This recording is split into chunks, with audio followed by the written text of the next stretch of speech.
అందరికీ నమస్కారం.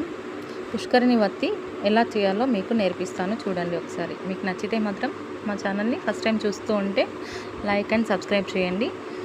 మీ ఆరవ సాయి ఛానల్.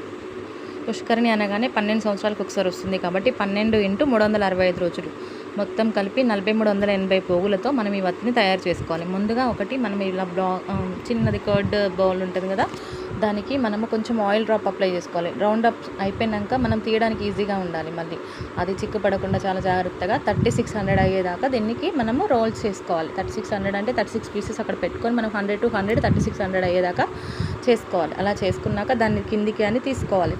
తీసుకున్నాక మళ్ళీ తర్వాత ఇంకా మిగిలిన 780 కౌంట్ అనేది చిన్న స్క్వేర్ షేప్ లాంటిది ఒకటి తీసుకోవాలి. తీసుకొని దానికి 780 రోల్స్ చేసుకోవాలి.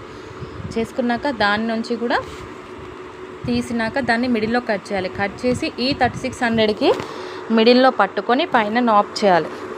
పైన రౌండ్ అప్ చేస్తూ దాన్ని ప్రిపేర్ చేసుకోవాలి. ఇదిగో చూడండి, ఇలాగ చిన్న సైజులో తీసుకొని దాన్ని మిడిల్లో కట్ చేసి పైన ఈ 3600కి పైన నాట్ చేసుకోవాలి. నాట్ చేసుకుంటే పైన మళ్ళీ రోల్ చేసుకుంటే దారంతో మనకి పుష్కరిణి వత్తి రెడీ అయిపోతుంది. చాలా సింపుల్ అండ్ ఈజీ. మనం ఈ పుష్కరాలప్పుడు మనం అక్కడికి తీసుకెళ్ళి మనం ముట్టించుకోవడానికి చాలా ఈజీగా ఉంటుంది. ఎవరైనా కావాలి అంటే మాత్రం చెప్పండి. Please like and share comment. మీకు నచ్చినట్టయితే ఒక లైక్ చేయండి, కామెంట్ చేయండి. మీ ఆరవ సాయి ఛానల్ చాలా ఎంజాయ్ చేయొచ్చు మా ఛానల్ చూస్తూ ఉంటే. ఫస్ట్ టైం అయితే మాత్రం తప్పకుండా like and share comment. Thank you for watching.